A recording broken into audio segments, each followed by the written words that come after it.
Back in 2018, we originally bought our 20 acres here in North Idaho where we live today. So originally it was supposed to be a retirement property, but after owning the property for about a year, we decided to sell everything in Washington, pick up our family, and move out here and start building from the ground up.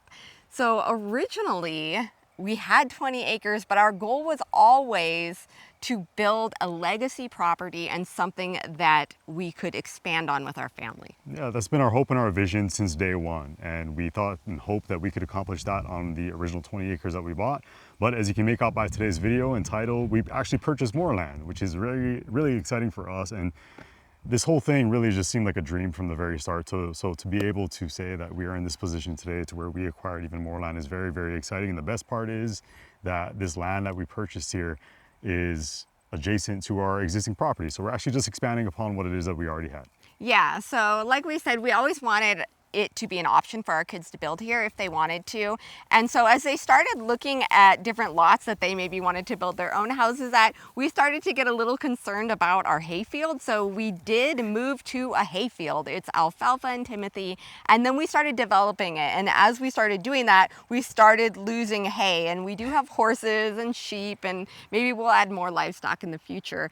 But it was important to make sure that we can still feed our animals off our own land. So if the kids started developing all of the land, that wasn't really going to work. So to be able to pick up more alfalfa and timothy field is really awesome. I get that this probably comes across as very sudden for a lot of you who have been following along on our journey. We've been talking about doing this with our neighbors who actually own the property for a couple of years now. And when the opportunity presented itself here in the last few months, we've been working to get this done, and it's just an astounding opportunity. I'm kind of in disbelief given how it is that we started here.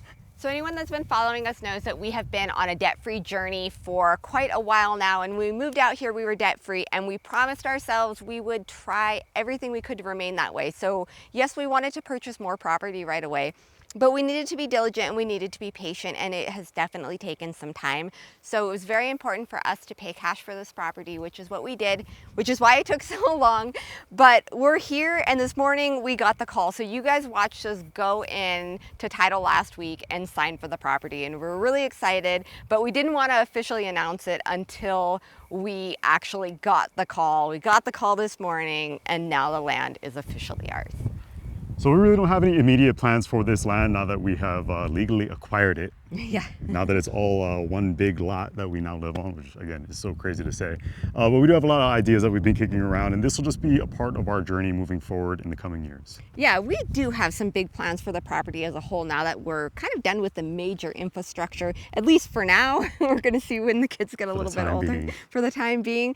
But I mean, Jeremy's been talking about putting in a big pond. We'd really love to up our food production, put in more fruit trees, a berry orchard would be nice, and just, I don't know, we have a lot of ideas. So there's going to be a lot of projects moving forward. But for the immediate future, winter is upon us. Winter is coming. It is coming very quickly. We're starting to feel it in the mornings and in the evenings now, so we need to get busy on our own projects. So this week we made a big list about all the things that we needed to have done before winter, and a big thing, hey Lex, he's super nosy. A big thing on our list was taking care of the horse stalls. So right in front of the horse stalls, because we leave them open all the time, the horses are free to come and go as they want. That is a super high traffic area. They go in and out of their stalls like 50 times a day. And so last year, all of the snow fell right off the roof because of the way that the barn is, and it fell right in front of their stalls. We had a big storm, and they were completely blocked out of their stalls. There was like a 4-foot mound of snow that we had to go figure out what to do with. And then as it melted, it just created like 8 inches of thick mud, which is bad for their legs, it's bad for their hooves, it's bad for their fur. Your horses should not be standing in mud. So the other problem we were having with heavy rain, everything just came right off the roof and poured right in front of their stalls. So right now we have gutter works out here, and they're going to be putting snow stops on, which are essentially just these metal rods that go across your roof. We have them on the house as well, and they hold the snow on the roof. This barn was built for North Idaho heavy snow load, so it can hold the snow on the roof, and that way it's not falling in front of your stalls. Also, as it melts, it runs into the gutters that they're going to be installing today. And then we're going to divert all of the rain and all of the melted snow away from the barn. So that's what we're getting taken care of this afternoon. And I'm really excited because fingers crossed this helps a lot with our mud problem. It's a long stretch of gutter. It is. How did that, without any kinks, come out of that? It's like Play-Doh. We've solved the mystery. Apparently it goes in like a big lasagna noodle, and this machine literally forms it into a gutter. I couldn't figure out how they fit a giant gutter in this little tiny trailer, but mystery solved. They're making them on the spot. Just don't make it shorter.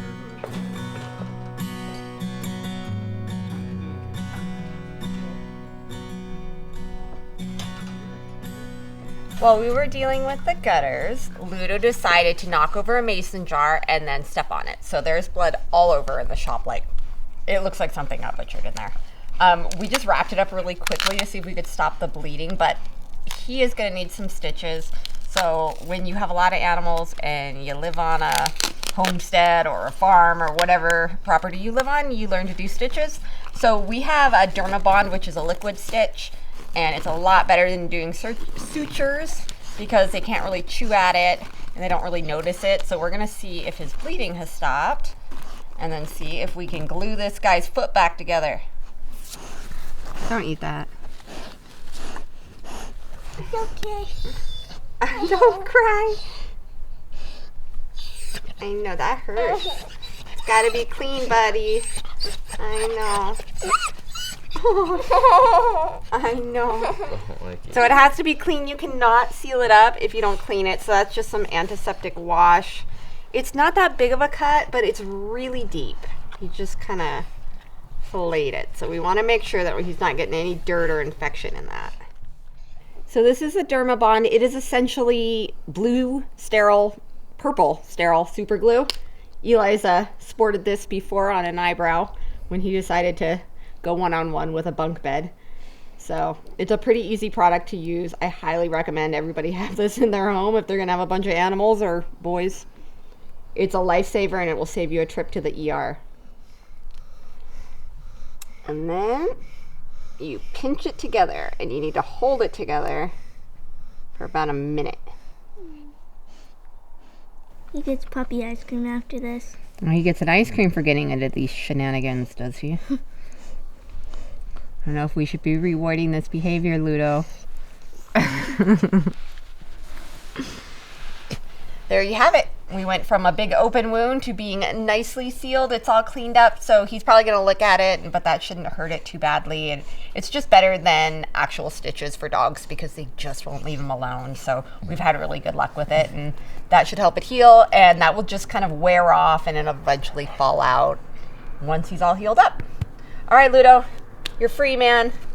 His tail. Good job. You're very tough. He'll lick it. He'll lick it off. How's it coming up there, okay? Yep. Looking good? Yeah, it's doing real good. Right on.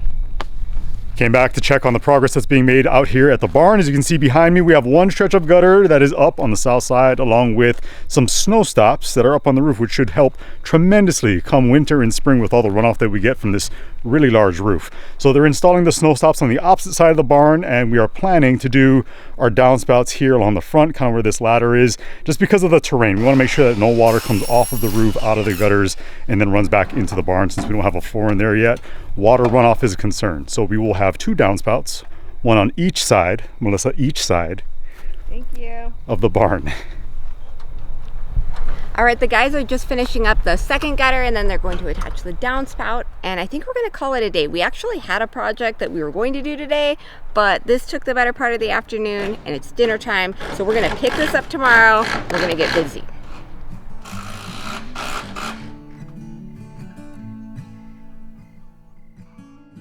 I will wait for you. If it's all I ever do, if the sky turns inside out and the sun becomes a moon, I'll hold on to your love through changing tides. The world can fall apart, we'll be just fine. We'll be just fine.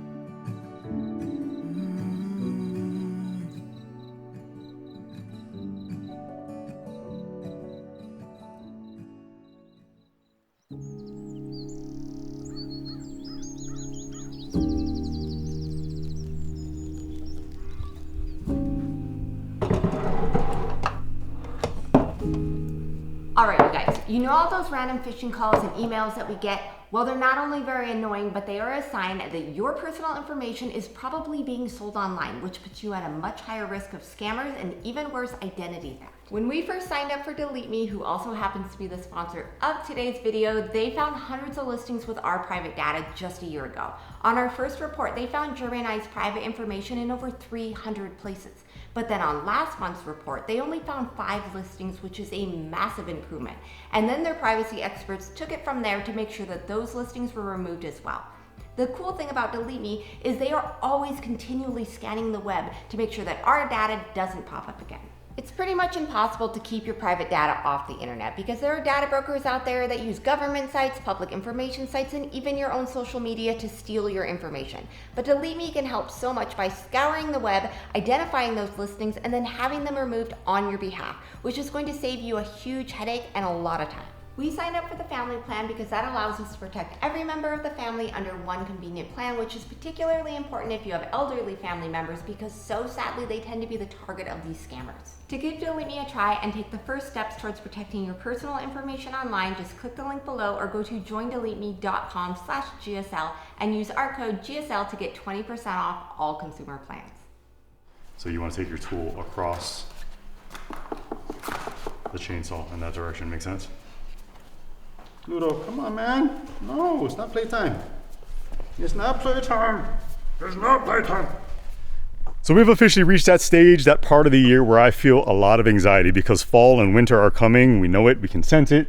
You can smell it in the air, put it that way. So we've been making a bunch of preparations just to make life a little easier for ourselves out here because winter does give us a lot to deal with. At least we won't have bees anymore like the one I'm swatting away currently. I've spent the last couple of days mowing our entire field with our zero-turn lawnmowers just to get things cleaned up, help with some snow maintenance since I do plow out there periodically.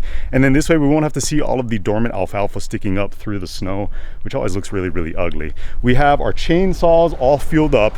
Kaimani and Melissa are going to be coming down to the lower part of our property with me to cut up a tree that fell like 4 years ago. We had a really big windstorm that blew through here in the first year that we were living here, and this tree has been sitting down there bugging me ever since. We're gonna get that hacked up, bring it back up here, get it stored, and we'll have a bunch of wood for the upcoming winter.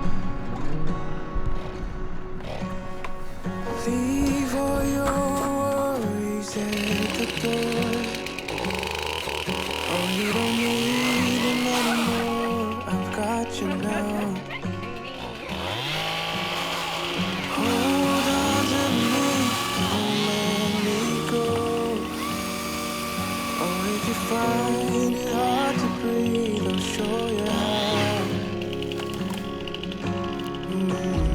My love, I see constellations dancing in your eyes. I know it's really hard, but I will do it by your side. I feel the weight your shoulders bear, so put it all on mine. Come on. Oh, we'll be fine. So we got this entire tree limbed up. The good thing about this tree is that even though it fell, it actually hasn't been sitting on the ground the past few years. So we're gonna get it bucked up into sections. I might just have you take all the rounds and put them back in the bucket, okay? And then really this should be good to burn this year, really, really nice.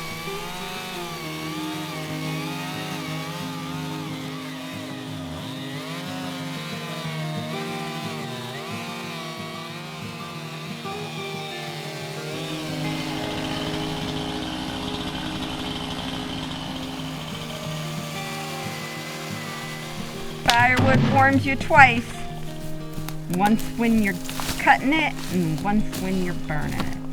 Splitting, stacking, each step. Okay, firewood warms you about 10 times. It does.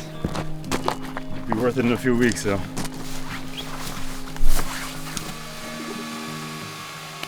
So the annual hunting of the firewood is something that we do every fall, and not only does it help keep us warm in the winter, but it helps keep our forest land cleaned up, because a lot of trees fall every single time that we have any kind of a storm, and our land is actually made up of about 50%, maybe a little bit more, of forest land. So we definitely have no shortage of firewood, and it is important to keep it cleaned up and keep ourselves warm. We do have a heat pump in the house, but when the temperatures dip below about 10 degrees, it's not very efficient at all. And then we always have a stretch that's below zero. Last year we actually got to -20, and the heat pump was putting out air that was about 50 degrees, which is not very warm and definitely not going to keep our family warm. So we rely pretty heavily on wood heat. We do have quite a bit of wood for the 24-25 season. However, we're not even close to having enough, so we've got a lot of work ahead of us. Thank you. Did you have fun, son? Brother, thank you, brother. Brother. What are you saying? Brother, thank you. Why are you doing that? You're welcome. Brother, ooh. Don't. So we got about half of that tree. It's not the biggest tree in the world. Bucked up. It's in the bucket back there if you can make it out. We're going to take this back up, drop it all off, come back, make another trip. Felt really good to be out here working. Does. Doing some more, like, you know, Outdoorsy stuff. outdoorsy stuff. We've spent so much time building. These are projects and things that I've had on my to-do list for years. So it actually feels really great to be out here getting this done.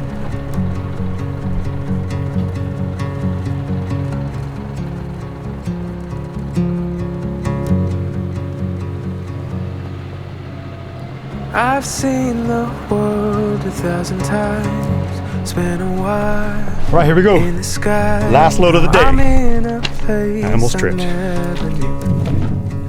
You didn't see anything. I didn't. I've never felt I had a home. I'd settle down and then be gone, but I couldn't leave when I met you. Right, just like that. It took us 4 years.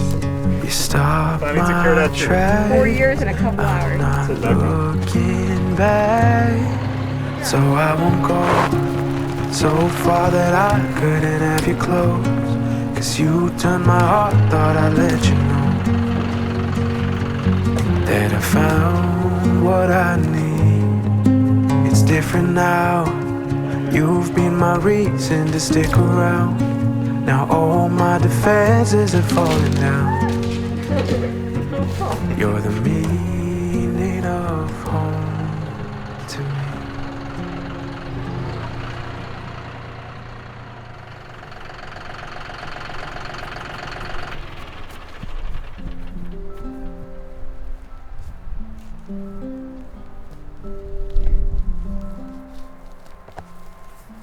As our family and our home continues to grow in this place, it's often difficult to remember just how it all started, and how so many times we almost convinced ourselves not to come.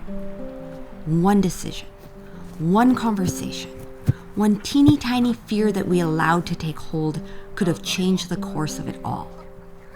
The truth is, we never would have known any differently. We wouldn't even realize what an adventure we had missed. Now, I don't know what will become of us, or this land that we have poured so much into. Maybe one day, none of us will be here. Or maybe the feet of our children's children will run and play here just as their parents did. Maybe they will even climb that same big tree. Only time will tell. But we have come to realize that it is both love and fear that determines the paths that we all take. There are no other two forces in this life more powerful. And ultimately, we're going to let one win. But it is up to us to decide which one to follow.